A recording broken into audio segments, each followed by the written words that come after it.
Alright, this is something that had to be done. Trying to mark up a fender strut kit. For this guy, I got one from Hughes hand built. Just wanted to, you know, make it easy, make something easy for myself here. So, kit's super cool. One part of it is right here. These little bolts hold this piece of it. Like you weld this piece right here to the fender, and then this bolts up. And then you put the rod in there and weld it in there. And it's got this little bracket down here. Again, rod goes in there, pop it right down there, and like drill it right into the swing arm. Or not swing arm, the frame at this point. It's not a swing arm anymore. So I guess we're gonna mark this thing up. Got this rod here. I'm gonna try and bend this thick thing a little bit. But yeah, this is about the height I'm going to be working with. Just it's got enough clearance. Like I could bend it down so that it's a little bit closer, and I might do that. But I mean, the difference from that to that is not that much, and it doesn't put any stress on the. And just having it be how it is doesn't put any stress on the mount up there. So I might just leave it like that. That's fine. So first thing I got to do is I got to figure out how much to cut off in this here. So I kind of want it about, let's say, like there. Yeah, maybe there. Like right there. And we'll see how much we have to cut off here. So I'm gonna see.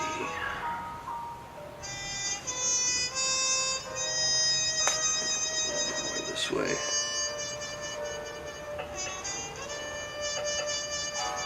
Ugh, I wish I had another set of hands right now. It's there.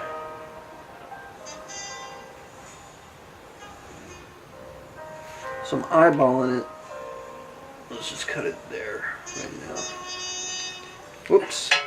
Let's see where that puts us. No, that's a little high. Maybe right there.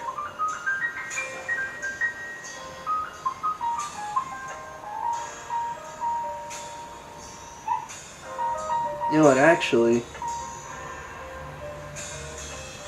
should be right in line with the fender, because that would be right there. Yeah. Alright, so cut that much off it, and make sure we do exactly the same on the other side,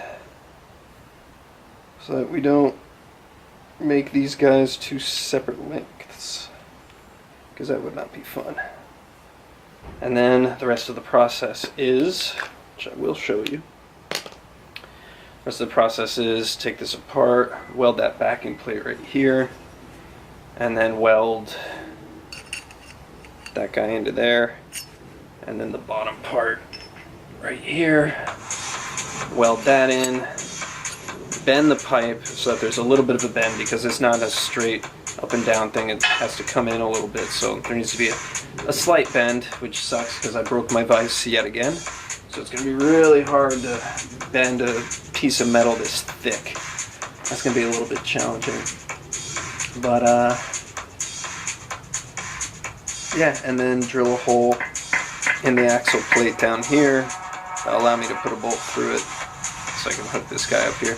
And then nickel coat this so it's nice and shiny. And that's it. Let's cut it. Well, I broke my vise again, so I'm going to go and try and do some emergency maintenance to that so that doesn't happen again, because it's really a pain in the ass. Every time I try to go and bend any sort of metal outside of like this thickness, I end up smashing it, so yeah, I'm going to do that. But anyways, what I can do now at least is finish off the coupler on the brake, the drum brake actuator here. And what I got here is a 1/4 inch coupler. So what I'm going to do is I'm going to thread it on, I'm going to thread it on the end of this, weld it on there so that it just literally will never go anywhere. And then the other end fits with the threaded bit still on the brake drum. And then that's it. And then this guy is good to go. So I don't really need to weld it on here, but I just like, you know, it's better than like having it actually threaded on here is like 100% better than any sort of butt weld that I could do on here. Yeah, so that's what I'm going to do. So let's talk about speedometer for a second. First of all, here it is. I got this for about $20 straight from India. It's okay. For what it's worth, it's good. One big complaint is that it's in kilometers, and the one I bought was in miles per hour. Now, being that I bought this all the way from India, I'm just going to say screw it. I'm just going to keep it and do the math myself, and I'll be hitting the ton no problem at 100 kilometers per hour. So, how do I mount this thing? I was playing around with a few things. I had like a disc, like a ring down there, and I was planning on mounting it right there, but you know, it just kind of slops up the front, and I don't really like that too much. I was also thinking about having it down there on the forks, but I don't really like that either, because then I have to probably shorten my my speedo cable. I don't really want to do that too much. And also it's kind of like, I don't know, I just don't really like it over there too much. So my third option is to mount it so that it sits right there. Right there on the side of the tank. It doesn't get in the way of my knees, it doesn't get in the way of my exhaust, it doesn't get in the way of anything, and it just sits right there nice. And yeah, it's not going to be the prettiest thing in the world, but I like it, and I think it's something different. And I don't know, I just like it. So I already measured, and I need 5 inches from mounting it, and I'll show you.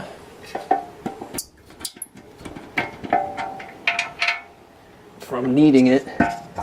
So here's how I'm going to mount it. What I'm thinking right now, and here's how my thought process went. First of all, I was like, okay, I can just easily make a bracket using these two acorn nuts from the head bolts, but then I figured, well, you know what? If they're not sealed, they're probably going to leak. So I'm not going to go that route. I'm just going to keep these guys in here. And also it might fuck with the torque, so I don't want to mess with that. And the other option, and what I'm going to go with, is bring a mount from this bolt all the way out to here. It's just a straight bar. What I'm probably going to end up doing is I'm probably going to end up welding the bar itself right to this top motor mount. And just have this basically just sit on top and kind of hold it in place. But to make it as strong as possible, I'm just going to weld the bar directly onto this motor mount right here. To me, that's the strongest, easiest, simplest way of doing it. This little bar right there, bring it out right about there, and then get a twist going in it and just like put it on the vise and twist the shit out of it so that instead of the speedometer pointing straight up like that, it's going to point towards me a little bit. So that's not too bad. The biggest issue and the biggest thing I'm scratching my head about is how do I mount the speedo to that bar I'm going to be making. Usually, most speedometers you get have 2 studs coming out from the speedo, and then there's this stud right here where you actually mount the speedo cable to it. This one is intended to just mount with this guy right here. These 2 itty bitty little screws here just basically hold the speedometer face in place. So here's what I'm thinking for this. I measured it out, and this is a 3/4 by 16 inch thread. It's pretty big. I can go and special order some slim nylon lock nuts. and get one of those and just use that to mount it on there, because the nylon's not going to back it out, which is good. And also it's going to give me enough room where I can actually mount the speedo drive to it, and then also have enough room that I can put the bar in there, and then probably drill 2 small little holes and get some longer screws so that the bar isn't sitting on top of these screws. Yeah, it's sitting flush with the face of the speedometer. So that's what I'm thinking. So I can do a little bit of work now. I already measured it out, and the distance from here to where I want it is 5 inches. I can basically at this point just make the mount, drill the holes, twist it, and kind of like get that much of the fit up done. But then as far as like mounting it final, I'm going to have to get one of those nylon lock nuts, because I have a 3/4 inch lock nut, but I don't think that's going to work as well, because I'm kind of running out of real estate, because I need to leave a little thread on top of here so that the speedo cable mounts to something. But the last thing I want to do, being that this is going to be essentially part of the engine, it's going to mount right there, it's going to shake like hell. So I want to make sure that I'm doing everything in my power to make it so it doesn't want to shake loose, because if this thing shakes loose, it would suck. And also I don't want it to like rotate over time while I'm riding. Just have it go like, because I kind of like the way it does it, because the speedo goes like that instead of like that, like a British bike. It's neat, like an Enfield kind of. Yeah, so I'm just gonna get to that. Alright, time to measure twice and cut once. I already got the one side tacked up, so I'm gonna do this side.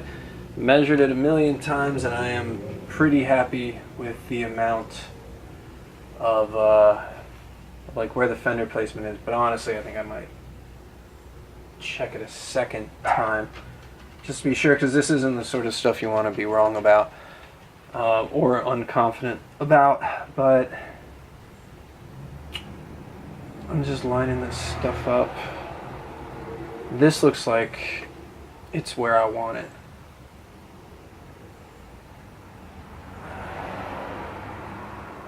And I think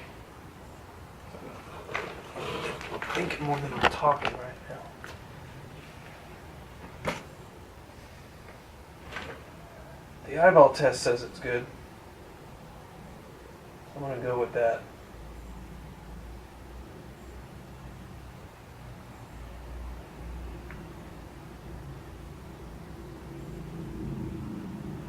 Yeah, this is fine.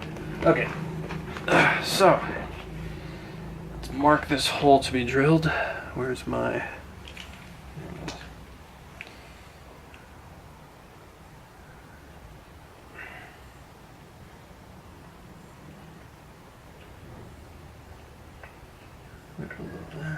Okay. There. I'm going to drill a little below that.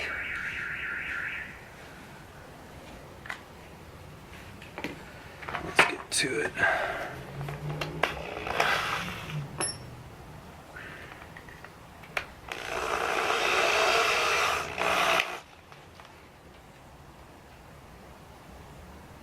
Yeah, right there's that lost.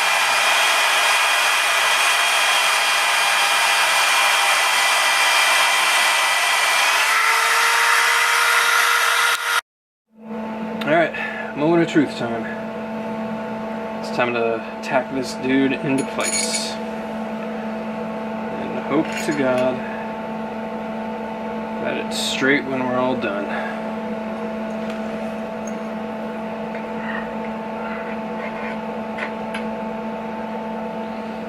Looking at the other strut on the other side of the wheel. Make sure that they're at least somewhat in line. Get you in the ballpark, you know what I'm saying? So, alright. Nope, they're not. Check the fender. Fender will tell you. Let's say right there.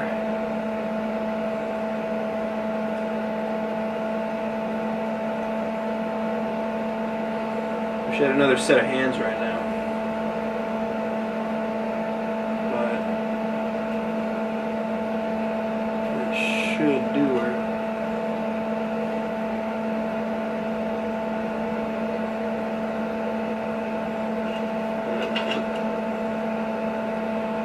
One last check. Make sure this is straight. I think that's straight right there. Yep. Make sure it's lined up. Another part of the fender, yep.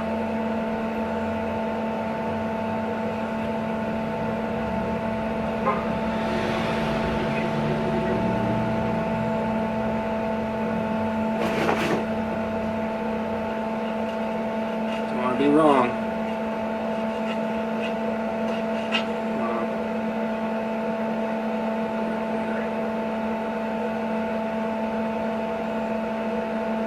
Looks about right.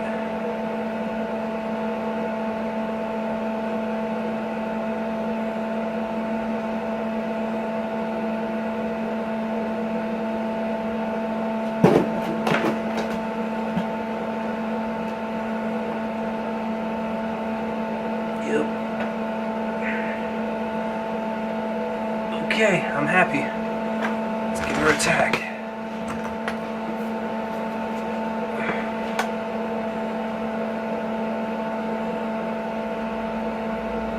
think I moved it.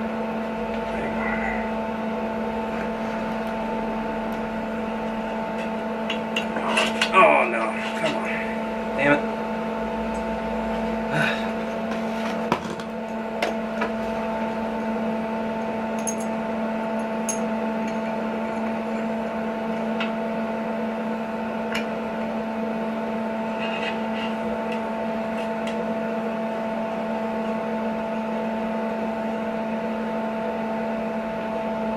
I may half-ass a lot of things, but I will never be accused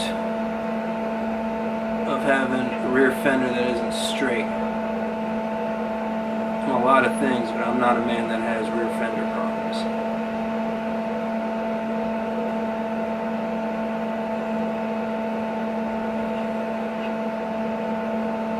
About right there.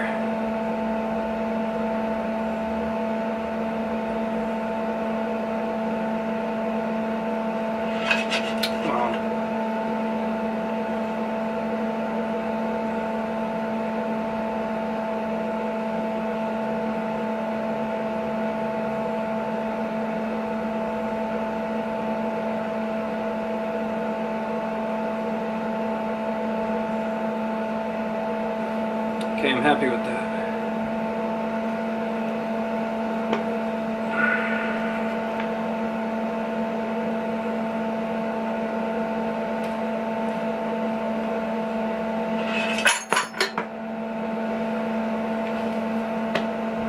Alright. This is gonna take a while. Alright, I'm happy with the alignment. So now what we're gonna do is make sure this bit is right where we want it. Here. And that's right. As you get some sparks on the show. There. Cool. Alrighty, now I can finish weld.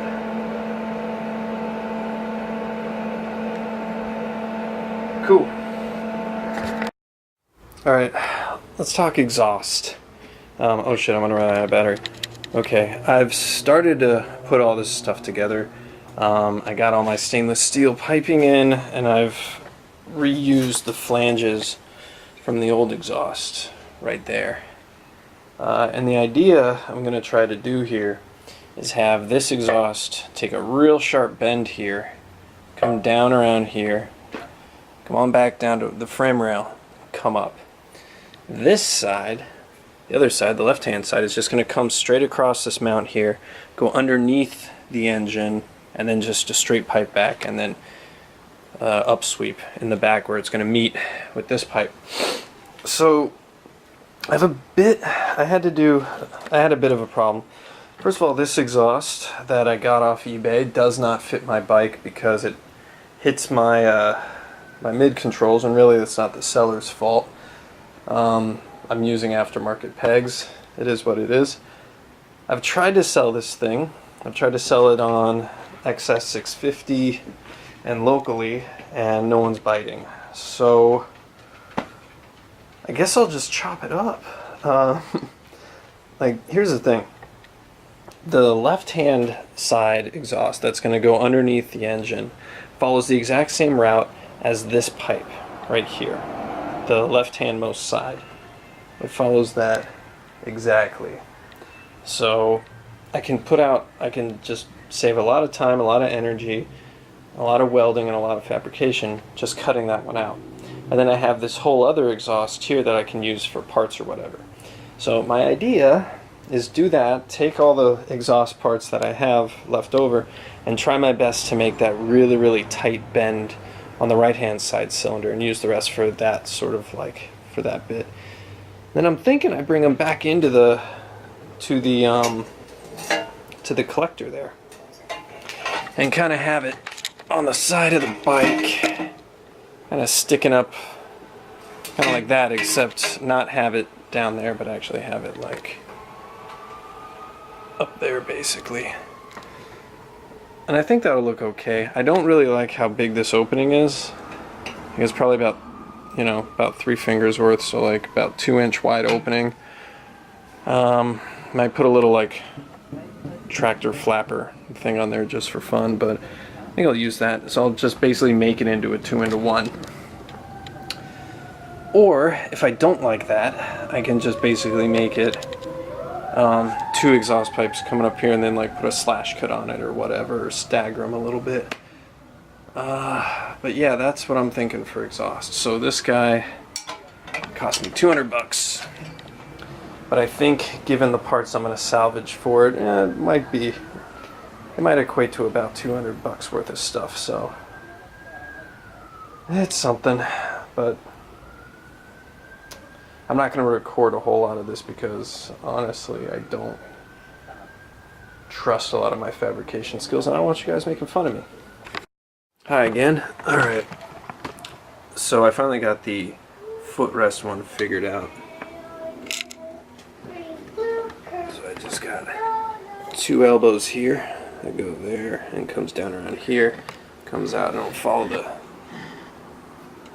the frame rail down. So that's good. It's not gonna, it clears all that bullshit and comes out on a nice place. So basically what's left for this one is just to run a straight pipe to about there, and then I think a 45-degree bend, come up, and then put the collector on that. So this one is all the hard parts done with this. It's just, there's no more bends. It's just a straight, like 2 butt welds, a straight pipe, and then a 45 at the end of it. So that's easy. So that one's basic, like all the hard shit's done with that one. So this one, I'm still gonna do the bend around, but then I got this weird looking pipe left over, and I think I can use it. And the way I think I'm gonna use it is have it go right there, and have it kind of there, like right about there, and then cut off this elbow here, switch it around 180 degrees so it's pointing the other way, so that it basically goes like that, just immediate up, and then I'll notch it and, like, you know, do the best I can to get it so that it follows the rail, you know, like follows pretty close to that one, and it doesn't look out of place. Now what I might have to do is cut it off in the middle and add an extension in the middle of it. But I think I can make this work. So yeah, feeling a little better about